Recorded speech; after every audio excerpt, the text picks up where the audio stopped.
자, 오늘 로마서 강의 7번째 시간입니다. 지난주에 이어서 이제 그 용서에 대한 이야기를 조금 더 하려고 오늘 아마 로마서 본문 자체를 다루진 못하겠지만 지난주에 이어진 이런 말씀이라고 보시면 되겠습니다.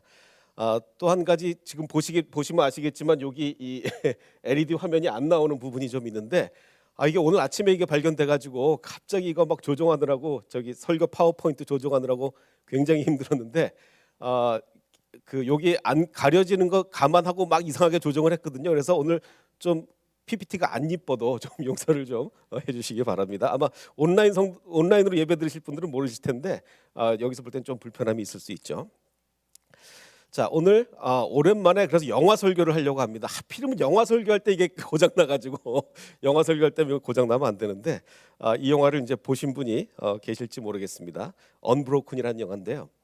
자, 먼저 아까 광고 들으셨겠지만 우리 그 대신 중학교 학생들하고 한 달에 한 번씩 축구를 하는데요. 어제 몇 명이 왔느냐? 학생들만 30명이 왔습니다. 이 대신 중학교 학생들이 전교생이 350명이거든요. 전교생의 10%가 온 거예요. 이건 놀라운 일이 아닐 수가 없죠. 지금 제가 말씀드렸지만 대한민국 평균은 요즘은 한 학교에 크리스찬 학생이 10명 있어요.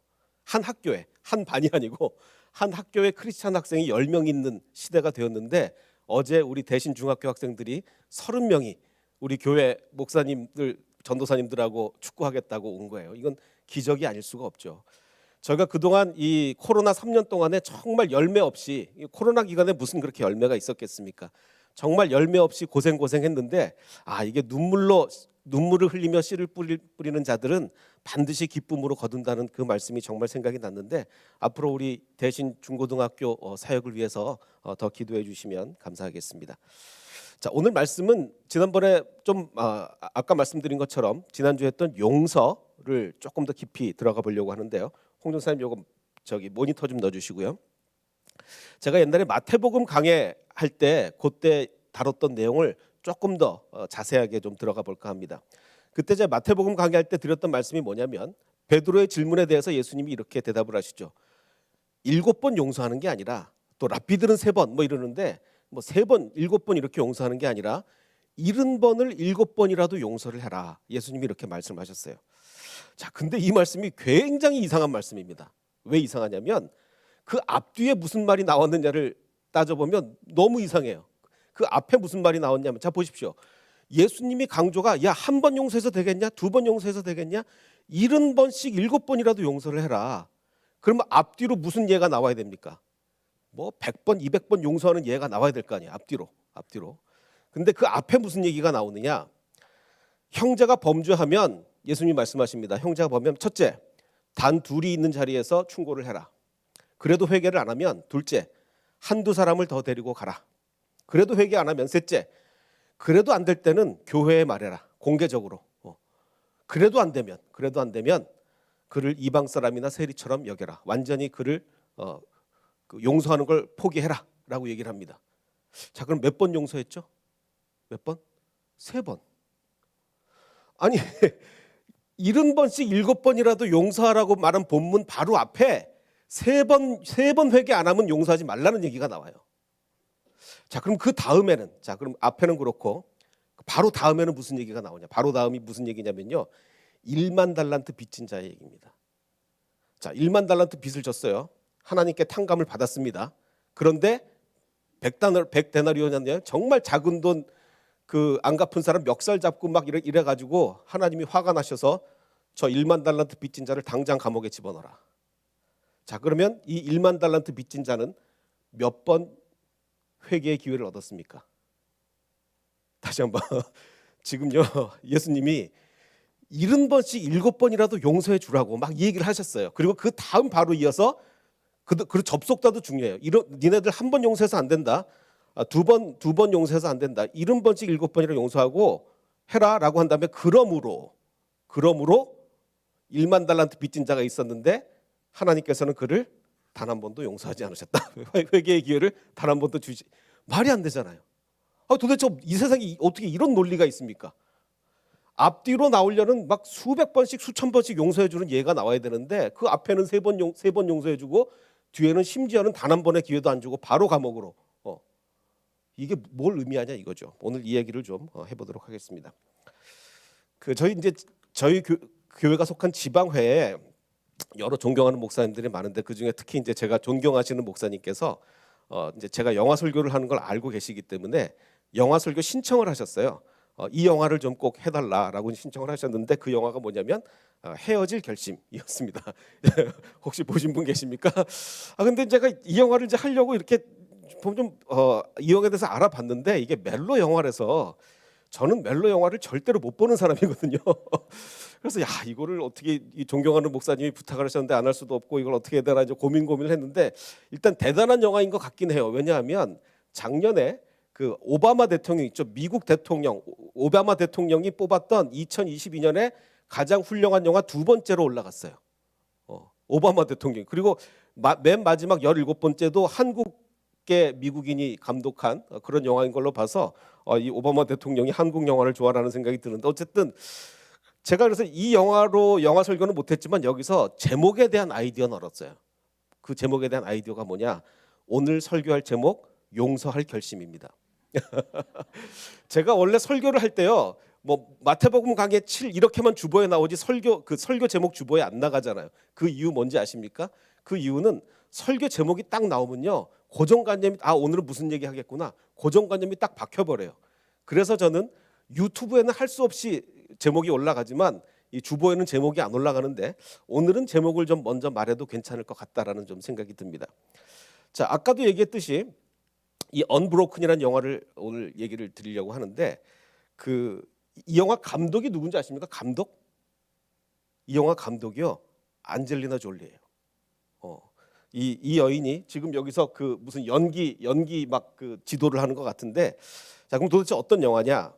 그러니까 일본이 2차 대전을 일으켰을 때 그때에 관한 이야기인데, 자, 루이스라는 그 한 청년이 그때 당시에, 그러니까 이 베를린 올림픽에 출전을 한 분인데 지금은 나이가 드셔서 자기가 뛰던 모습을 이렇게 밑에서 재현을 하고 있는데 5,000m인가 거기에서 이제 8윈가를 했습니다. 뭐 그렇게 썩 좋은 경기는 아니죠.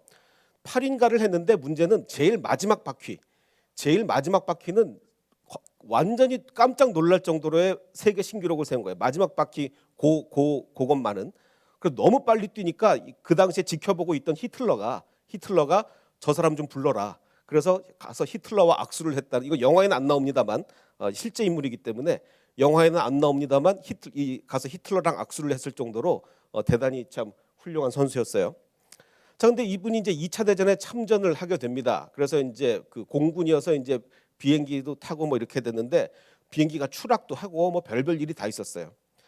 근데 나중에는 이제 한 번은 다른 추락한 비행기를 수색하러 나섰다가 그 비행기마저 이 추락을 한 거예요. 그래서 이제 바다에 떠다니게 되었는데 이 망망한 바다에 며칠 동안을 표류하게 됐냐면 먹을 것도 없이 47일간을 실화입니다. 보통 영화 중에는 실화를 바탕으로 한 영화가 있고 진짜 실화 영화가 있는데요. 이 영화는 실화를 바탕으로 한 게 아니라 완전히 실화입니다. 그냥 그대로 영화를 만든 거예요. 47일간을 표류했는데 별별 걸 다 먹었어요. 심지어는 갈매기까지 잡아먹었. 이게 먹다가 다 토하고 뭐 이렇게 난리가 났다고 하는데, 자, 근데 어쨌든 이제 47일간 표류를 하다가 이제 풍랑을 만났습니다. 풍랑을 만나가지고 이분이 서원을 해요. 어떤 서원을 하냐면 이 풍랑에서 저를 살아남게 해주신다면, 제 기도에 응답을 해주신다면 저는 제 일생을 주님께 바치겠습니다. 이렇게 이제 서원을 하게 됩니다. 자, 그러고 이제 풍랑 다 지나가고 이제 눈을 뜨게 됐는데 눈앞에 뭐가 있었느냐? 눈앞에 일본 군함이 있었던 거예요. 일본 군함. 그래서 일본 군함에 뭐 그야말로 체포가 되게 됩니다. 이제 전쟁포로가 된 거죠. 그래서 이제 수용소로 가게 됐는데 이 수용소에 누가 있었느냐? 그 와타나베라는 이 수용소 간부가 있었어요. 와타나베. 이게 실제 인물입니다. 이 영화는 그냥 실화 그대로 옮긴 거예요. 자, 근데 이 사람이 너무나 잔인한 사람이었어요. 특히 이 루이스라는 사람을 싫어했어요. 쳐다보는 눈빛이 기분 나쁘다 뭐 이러면서 특히 이 사람을 싫어해서 엄청난 폭행을 가하는데, 나중에 이제 이 영화가 상영되고 나서 그 미군 전쟁 포로들이 하는 얘기가 이거는 오히려 실제는 이것보다 훨씬 더 잔인했다. 너무 영화가 약하다. 너무 약하다. 실제로는 이것보다 수십 배 더 끔찍했는데 너무 영화가 너무 저는 이걸 보면서도 충격을 받았는데 실제로는 이것보다 수십 배 더 끔찍했다니 얼마나 심했겠습니까? 그러니까 심지어는 뭐 자고 있는 방까지 찾아와서 밤새도록 폭행을 하고 뭐 이렇게 온갖 일들이 이렇게 다 있었습니다. 자, 그러던 중에 이제 일본 사람들이 이 사람이 이제 올림픽 선수니까 이 사람을 이용해야 되겠다라는 생각이 든 거예요. 그래서 어떻게 이용을 했냐면 감옥에서 불러내가지고 수용소에서 불러내서 방송을 시키려고 합니다. 너 가서 이 대본대로 읽어라. 그래서 아주 호텔에서 좋은 음식을 막 사주면서 이 대본대로 읽어라. 근데 대본을 보니까 미국을 비판하고 일본을 찬양하는, 그리고 우리 수용소에서 너무너무 행복하게 잘 있다, 뭐 이런 말도 안 되는 거짓말을 해놓고 방송에다 읽으라는 거예요. 유명한 올림픽 선수니까. 그러면 너를 아주 정말 편안하게 대우해주겠다. 맨날 호텔에서 재우고 이런 밥을 맨날 주겠다. 자, 정말 거의 죽기 직전까지 매일 두들겨 맞다가 이 방송 한번 읽기만 하면 호텔에서 재워주고 호텔에서 밥 먹인다 그러면 여러분 어떻게 하시겠습니까? 근데 이분이 이걸 거절을 해요. 다 싫어합니다. 거절을 해서 다시 그 포로 수용소로 돌아갑니다. 돌아오니까 와타나베는 어떻게 했어요? 더 화가 난 거예요. 이 사람한테. 네가 우리 일본의 요청을 거절해? 그러면서 더 화가 나서 포로들을 일렬로 쫙 줄을 세운 다음에 지금 이 사람을 온 힘을 다해서 한 대씩 얼굴을 쳐라. 이렇게 명령을 합니다. 근데 같은 동료인데 어떻게 온 힘을 다해서 치겠어요? 그래서 못 치겠다. 그래서 어떤 한 사람이 나는 못한다라고 하자 와타나베가 그 사람은 어떻게 했느냐? 완전 잔인하게 폭행을 합니다. 그러자 이제 이 루이스라는 사람도 동료들에게 제발 그러지 말고 나를 쳐라. 나를 그 방법밖에 없다. 그래서 정말 한 사람씩 동료들이 와서 있는 힘을 다해서 이 루이스를 가격을 하게 됩니다.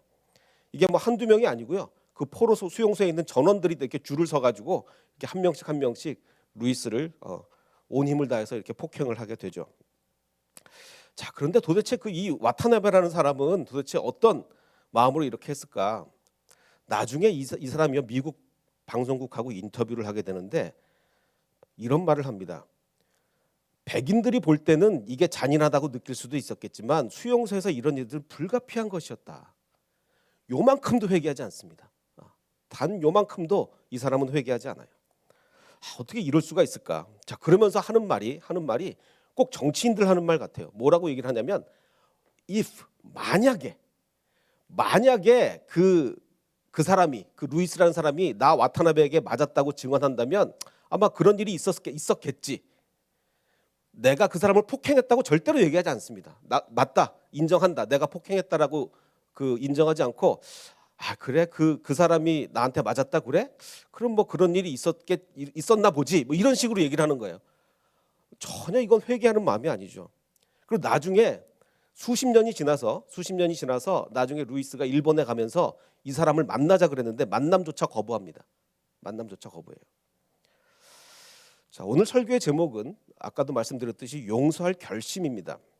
그럼 도대체 어떻게 용서를 해야 되나?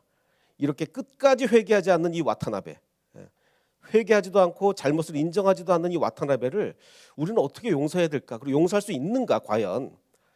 방금 말씀드린 것처럼 마태복음에는 베드로가 묻기를 주님, 내 형제가 자꾸 나에게 죄를 지으면 몇 번이나 용서를 해야 되겠습니까? 7번 해야 됩니까? 아니다. 7번이 아니라 70번을 7번이라도 용서해야 된다. 그럼 와타나베 용서해야 될 것 같은데 문제가 있습니다. 어떤 문제죠? 예수님은 바리새인들을 몇 번 용서하셨습니까? 다시 한번요. 예수님은 바리새인들을 몇 번 용서하셨죠? 예수님이 바리새인 용서한 거 성경에 있습니까? 전혀 없어요. 바리새인들이 잘못할 때마다 예수님은 버럭버럭 화를 내시고 완전히 독사의 자식이라고 얘기하신 적은 있어도 바리새인을 용서하신 적이 성경에 단 한 번도 없어요. 그럼 우리가 당연히 의문을 가져야죠. 70번씩 7번을 용서하라는 예수님이 왜 바리새인은 단 한 번도 용서하지 않았는가? 왜 맨날 독사의 자식이라고 얘기하고 왜 그러셨을까를 우리는 고민을 해야 됩니다. 자, 이렇게 이제 지금 이 루이스라는 사람이 이 와타나베에게 고난을 당하고 있는데 정말 그야말로 굿뉴스가 들려옵니다. 이 와타나베가 승진이 돼가지고요 다른 수용소로 가게 됐어요. 얼마나 좋겠어요. 그래서 다른 수용소 책임자로 완전히 책임자로 가게 됐습니다. 자, 근데 이제 기쁨도 이제 이 기쁨이 이제 계속 더 되는 건지 이제 미군 공군이 와서 이제 막 폭격을 해요. 이 수용소 근처까지 막 폭격을 합니다. 그래서 포로들이 이제 야, 그래 이제 전쟁이 끝나나 보다. 이제 미국이 와서 여기를 막 폭격하는 거 보니까 이제 전쟁이 끝나나 보다. 이렇게 막 희망을 가졌어요. 근데 그들 중에 한 명이 이렇게 얘기합니다. 아니다. 미군이 이겨도 전쟁을 승리해도 우린 다 죽는다. 그래서 왜 그러냐? 내가 엿들었는데 일본 사람들이 하는 얘기를 엿들었는데 일본이 지게 되면 우리 다 죽인다 그러더라. 라는 얘기를 엿들은 거예요. 그래서 우리는 져도 죽고 미국이 이겨도 죽는다. 그래서 도대체 그럼 우리는 뭐라고 기도를 해? 미군이 이기게 해달라고 기도해야 되느냐, 지게 해달라고 기도해야 되느냐. 정말 난감한 상황이죠. 결국은 이제 미국의 폭격이 계속되자 이 수용소를 옮깁니다. 다른 데로 수용소를 옮기게 되는데 굉장히 멀리 옮기나 봐요. 뭐 기차를 타고 막 이렇게 가는데 그래서 이제 결국 이제 다른 수용소로 멀리 있는 수용소로 가게 됐습니다. 근데 가게 됐는데 이 루이스라는 사람이 거기 딱 가서 거의 기절 직전까지 가요. 왜냐하면 그 수용소 총 책임자가 와타나베였던 거예요. 여기서 다시 만났어요. 다시 만났어. 참 어떻게 운명의 장난 같은 거죠. 그래서 이 와타나베는 역시 이 사람이 너무 싫은 거예요. 그래서 물론 이 사람한테만 잔인하게 한 거 아닙니다. 모든 포로에게 다 잔인하게 했어요.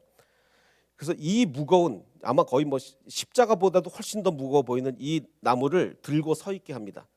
지금 이 영화상에는 지금 이 사람이 뭐 각도가 그렇게 잡혀서 그런지 근육이 좀 있는 것처럼 했지만 실제로는 거의 뭐 먹지를 못해서 거의 뭐 뼈랑 살만 남은 사람인데 이 사람에게 이 나무 십자가를 들고 있게 한 다음에 그 옆에 있는 군인에게 이렇게 명령합니다. 저거를 떨어뜨리면 총으로 쏴라. 사살해라. 라고 이렇게 명령을 해요.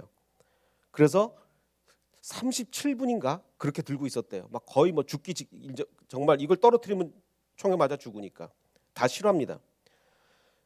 끝까지 이렇게 버티자 이제 그 포로들이 막 박수도 치고 막 이렇게 된 거예요. 막 격려를 하고 응원을 하고 이렇게 된 거예요. 그래서 와타나베가 너무 화가 나니까 이 그 루이스를 그 자리에서 폭행을 하게 됩니다. 거의 죽기 직전까지 이렇게 또 폭행을 하게 됩니다. 자, 이 영화가 이제 만들어졌는데 일본의 반응은 어떨까요? 이 영화가 만들어지고 나서 일본의 반응은 안젤리나 졸리가 감독이었다 그랬죠. 안젤리나 졸리에게 일본을 입국 금지시켜야 된다. 안젤리나 졸리는 악마다. 누가 악마죠? 안젤리나 졸리가 악마인가요? 근데 일본 사람들의 반응은 안젤리나 졸리가 악마다. 일본 입국을 금지시켜라. 그리고 그 와타나베 역할을 했던 사람이 누구냐면요. 일본 사람이 이거 맞겠습니까? 근데 일본 사람이 일본 사람이에요. 근데 제1동포 3세였어요. 그러니까 아마 이걸 맡았던 모양이에요. 이 와타나베 역할을 맡았던 사람에게 저 사람을 일본에서 내쫓아야 된다. 저 사람은 제1교포 3세다. 뭐 이렇게까지 이게 일본의 반응입니다.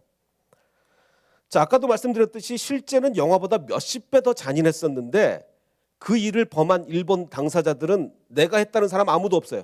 맞은 사람만 있지 때린 사람이 아무도 없습니다. 일본인들은 오히려 그런 일이 없었다라고 지금 부정을 하고 있죠. 자, 드디어 이제 결국은 일본이 졌습니다. 미국이 이겼어요.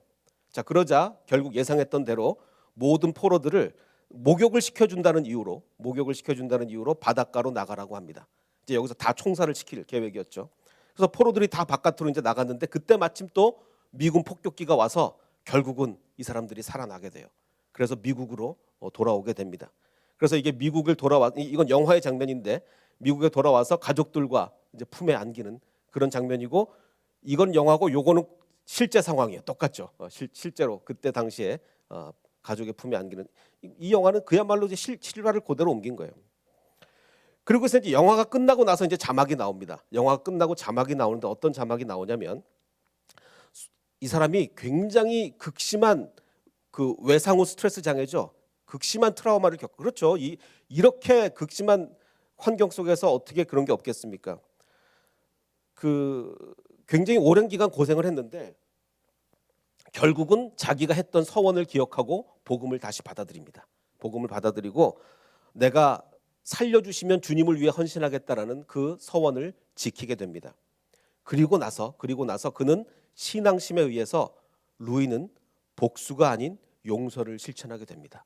이 와타나베를 용서하게 돼요. 전혀 회개도 하지 않는 와타나베를 어떻게 용서하죠? 이게 용서가 가능한 일이겠습니까? 근데 이 사람은 정말 신앙의 힘으로 용서를 하게 됩니다. 자, 그리고 이제 만나자 그랬는데도 안 만난다 준다 그랬죠. 와타나베는 만남을 거부했지만 루이는 그에게 줄 편지를 준비했습니다. 그 편지에 뭐라고 써 있었냐면 이렇게 써 있었어요. 나는 내 삶을 그리스도께 바쳤습니다. 당신을 향해 가졌던 미움은 사랑으로 바뀌었습니다. 그리스도께서 이렇게 말씀했기 때문입니다. 너의 원수를 용서하고 그들을 위해서 기도하라. 이분의 믿음은 정말 대단한 것 같아요. 정말 놀라운 믿음인 것 같아요. 자, 근데 아직 우리가 의문이 안 끝났습니다. 어떤 의문이 안 끝났냐면 그러면 예수님은 왜 바리새인을 한 번도 용서를 안 하셨나? 한 번도. 지금 오히려 이 루이스가 정말 용서 못할 것 같은데 정말 용서 못할 것 같은 와타나베를 용서를 했는데 왜 예수님은 바리새인을 한 번도 용서를 안 했냐 이거예요. 자, 그럼 여기서 우리가 용서의 정의, 도대체 용서란 뭐냐? 용서의 정의를 좀 생각해 볼 필요가 있습니다. 넓은 의미의 용서와 좁은 의미의 용서, 이 두 가지를 비교를 해볼 필요가 있죠. 넓은 의미의 용서는 뭡니까? 넓은 의미의 용서는 상대방이 아직 회개 안 했지만 할 수도 있고 아직 회개 안 했지만 언제라도 회개하기만 하면 나는 용서할 마음의 준비가 돼 있는 거예요. 그래서 이제 이미 그를 미워하는 마음이 없어요. 복수하겠다는 마음도 없어요. 저 사람 망했으면 좋겠다 그런 생각도 없어요. 내 마음속에 모든 미움이 사라지고 오히려 용서하기를 기대하며 그를 축복하며 저 사람이 빨리 회개를 해야 내가 완전한 용서를 할 텐데 미움 다 없어지고 저주하는 마음도 없어지고 정말 언제라도 회개만 하면 최종적인 용서를 할 마음을 가진 상태. 이것을 저는 넓은 의미의 용서다 이렇게 정의하고 싶습니다. 바로 이게 뭐죠? 오늘 설교의 제목인 용서할 결심이에요. 그래, 나는 결심했어. 용서를 해야지. 회개하기만 하면 언제든지 용서해야지. 이게 용서할 결심입니다. 자, 그러면 지금 이 루이가 와타나베에 대한 용서는 어떤 용서죠? 아직 와타나베 회개 안 했어요. 자, 좁은 의미의 용서는요, 진짜로 상대방이 회개를 해서 그 다음에 최종적으로 용서하는 게 좁은 의미의 용서입니다. 제가 지난주에 질문을 드렸습니다. 하나님께서는 회개하지 않는 자를 용서하십니까? 다시 한번, 하나님께서는 회개하지 않는 자를 용서하십니까? 안 한다 그랬어요. 왜? 회개 안 하면 구원 못 받잖아요. 어느 누가 회개도 안 하고 구원을 받습니까? 하나님께서는 회개 안 하는 사람 절대 용서 안 하세요. 그럼 그 용서 안 한다는 건 좁은 의미의 용서입니까? 넓은 의미의 용서입니까? 좁은 의미의 용서죠. 근데 넓은 의미의 용서는요, 지금 이 루이가 아직 절대로 회개하지도 않았고 회개할 마음조차 없는 와타나베에게 용서할 결심을 한 거예요. 난 이제 더 이상 너를 전혀 미워하지 않고 정말 네가 회개하기를 기다린다. 너도 예수님 믿기를 기다린다. 그게 용서할 결심이죠. 이게 넓은 의미의 용서예요. 근데 좁은 의미의 용서는 아직 하면 안 됩니다. 좁은 의미의 용서, 왜냐하면 회개 안 했는데, 하나님도 회개 안 하는 사람 용서 안 하시는데, 예수님도 바리새인 용서 안 하시는데 우리가 막 용서해 버리면 되겠습니까? 그래, 나는 바리새인 용서해. 안 되죠. 하나님께서도 회개하지 않는 자는 구원하지 않으시고 용서하지 않으십니다. 자, 우리가 지금 아까 얘기한 베드로의 질문에 대한 예수님의 답변, 3번이 아니라 7번이 아니라 70번씩 7번이라도 용서해라. 근데 그 앞에 무슨 얘기 나온다고 그랬어요? 3번밖에 용서 안 하셨어요. 1대1로 가서 얘기해라. 안 되면 2-3사람 가라. 안 되면 교회 전체 얘기해라. 그 다음 얘기 뭐라고 그랬죠? 예수님이 한 번의 기회도 주지 않는 1만 달란트 빚진 자는요, 죄 한 번 짓고 바로 감옥 갔어요. 회개할 기회를 전혀 안 주십니다. 용서 안 하시죠. 자, 그러면 지금 이 논리 흐름이 이런데 도대체 왜 이렇게 막 헷갈리냐? 이거 전체 앞에 나온 얘기가 뭐냐? 이거 전체 앞에 나온 얘기가 뭐냐에 의해서 결정되는 겁니다. 자, 그러면 이 전체 앞에 나온 얘기가 뭐냐? 우리가 잘 아는 양 한 마리, 99마리를 두고 양 한 마리 찾아 나선 얘기예요. 도대체 이게 이게 용서랑 연결이 됩니까? 지금 용서에 대한 얘기가 막 나오는데 그 앞에 무슨 얘기가 있었냐면 99마리 남겨두고 한 마리 찾아 나간 얘기란 말이에요. 그럼 도대체 이게 어떻게 연결이 되느냐? 왜 99마리 내버려두고 한 마리를 찾으러 나가냐? 용서랑 어떤 관련이 있느냐? 굉장히 밀접한 관련이 있습니다. 어떤 관련이 있느냐? 마태복음 18장 처음부터 보면 제자들이 이렇게 물어봅니다. 하늘나라에서는 누가 제일 큽니까? 지금 이 세상에는요, 잘 나가는 사람들이 많네요. 막 이 세상에 멸시당하는 사람들이 많네요. 근데 하늘나라에서는 누가 제일 크죠? 이렇게 물어보니까 예수님이 하늘나라에서는 그 순서가 이 세상하고는 완전히 다르다.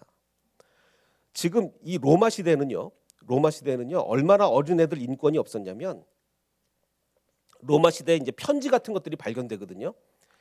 그 이제 멀리 있는 남편이 그 아내한테 이렇게 편지를 보내요. 아들이면 이제 태어나는 아이가 아들이면 키우고 딸이면 죽여라, 이런 편지가 기록에 있을 정도로 이 어린이에 대한 인권이 없는 시대거든요. 그런데 예수님은 어린이들과 같이 되지 않으면 하늘나라에 못 들어간다. 작은 사람들 가운데서 한 사람이라도 업신여기지 않도록 조심해라. 아무리 작은 사람이라도 이 세상에서 어린이처럼 천대받는 사람, 종, 노예, 이렇게 어린이처럼 천대받는 사람이라도 절대 업신여기지 말아라. 이게 10절이에요. 그 다음에 잃어버린 양 한 마리를 찾으러 나간 얘기가 나옵니다. 그 다음에. 그리고 잃어버린 양 찾아온 다음에 결론이 뭔지 아세요? 결론이 한 마리 찾아온 다음에 결론은 이와 같이 이 작은 사람들 가운데서 하나라도 망하는 것은 하늘에 계신 너희 아버지의 뜻이 아니다. 자, 그러면 우리는 이 경제학적으로 보면 99마리를 두고 한 마리를 찾아 나갈 수가 없거든요. 한 마리 포기하고 99마리 지켜야 될 거 아니에요. 그런데 왜 99마리를 내버려 두고 한 마리를 찾아 나가는 거죠? 한 마리가 작은 자기 때문에 그런 거예요. 이 세상에서 잘 나가는 사람 99마리는 그냥 내버려 두는 거야. 네가 알아서 커라. 내 관심은 지극히 작은 자에게 있다.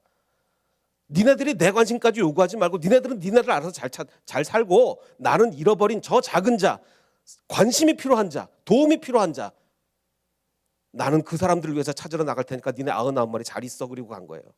이게 이해가 되시겠습니까? 그리고 한 마리 찾아온 다음에 하시는 말씀이 이와 같이 이 작은 사람들 가운데서 하나라도 망하는 것은 하늘에 계신 너희 아버지 뜻이 아니라고 얘기하는 거예요.